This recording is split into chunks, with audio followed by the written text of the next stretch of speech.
ಬಂದಿದ್ರು ಅಂತಕ್ಕಂಥ ಮಾಹಿತಿ ಇದೆ. ನನಗೇನು ಮಾಹಿತಿ ಇಲ್ಲ, ನೀವು ಕೇಳಿದ್ದಕ್ಕೆ ಗೊತ್ತಾಯ್ತು. ನಾನು ಬೇರೆ ಒಂದು ಫಂಕ್ಷನ್ ಇತ್ತು ಹೋಗಿದ್ದೆ, ನನಗೇನು ಮಾಹಿತಿ ಇಲ್ಲ. ಬನ್ನಿರಿ ಸರ್ ಅಂತ ತಾವು ಯಾರು ಫೋನ್ ಮಾಡಿದ್ರು, ಅದಕ್ಕೆ ತಕ್ಷಣವೇ ಬಂದೆ ನಾನು ಮತ್ತೆ. ಈಗ ಕೆಲ ಸೆಲೆಬ್ರಿಟಿಗಳು ಈಗ ಅಲಿಗೇಷನ್ ಮಾಡ್ತಾ ಇದ್ದಾರೆ, ರೇಣುಕಾ ಸ್ವಾಮಿ ನಮಗೂ ಮೆಸೇಜ್ ಕಳಿಸಿದ್ದ, ಅಷ್ಟೇ ಸಂದೇಶ ಕಳಿಸಿದ್ದ. ಪೊಲೀಸ್ ತನಿಖೆ ಮಾಡ್ತಾ ಇದ್ದಾರೆ, ಗೊತ್ತಾಗುತ್ತೆ ಅದ್ರ ಬಗ್ಗೆ. ಅವರು ಏನು ರೇಣುಕಾ ಸ್ವಾಮಿ ಕಳಿಸಿದ್ನೋ ಇಲ್ವೋ ಏನಿದೆಯೋ ಅದು ನೆಕ್ಸ್ಟ್ ಗೊತ್ತಾಗುತ್ತೆ.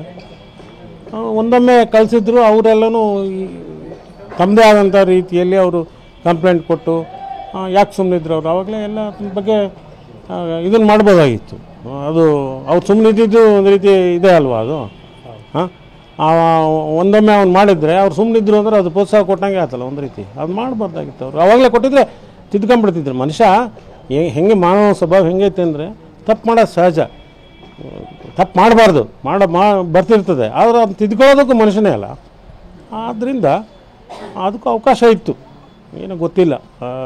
ಅದು ನಾನು ನೋಡ್ತಾ ಇದ್ದೀನಿ ಮಾಧ್ಯಮಗಳಲ್ಲಿ ಕೆಲವರೆಲ್ಲ ಮಾತಾಡ್ತಾ ಇದ್ದಾರೆ, ನನಗೆ ಕಳಿಸಿದ್ರು, ನನಗೆ ಇದನ್ನು ಮಾಡಿದ್ರು ಹಾಗೆ ಅಂತೇಳಿ. ನೋಡೋಣ ಅಂತ ಏನಾಗುತ್ತೆ ತನಿಖೆ. ಈ ಡೂಪ್ಲಿಕೇಟ್ ಸಿಮ್ಮು ಮತ್ತು ಆಧಾರ್ ಕಾರ್ಡ್ ಇದೇನೋ ಪೊಲೀಸರು ತೊಗೊಂಡೋಗಿದ್ದಾರೆ, ತನಿಖೆಗೆ ಬೇಕಾಗುತ್ತೆ ಅಂತ. ಇಲ್ಲ, ನನಗೇನು ಮಾಹಿತಿ ಇಲ್ಲ ಅದರದ್ದು.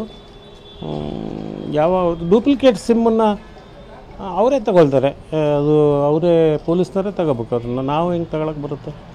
ಅವರೇ ಬಂದಿದ್ದರು ಅಂತ ಗೊತ್ತಿಲ್ಲ, ನನಗೆ ಮಾಹಿತಿ ಇಲ್ಲ. ಅದ್ರ ಬಗ್ಗೆ ಮಾಹಿತಿ ಇಲ್ಲ. ನಾನು ಈಗ ಒಂದು ಕಾರ್ಯಕ್ರಮಕ್ಕೆ ಹೋಗಿದ್ದೆ, ಜಸ್ಟ್ ಬಂದೆ.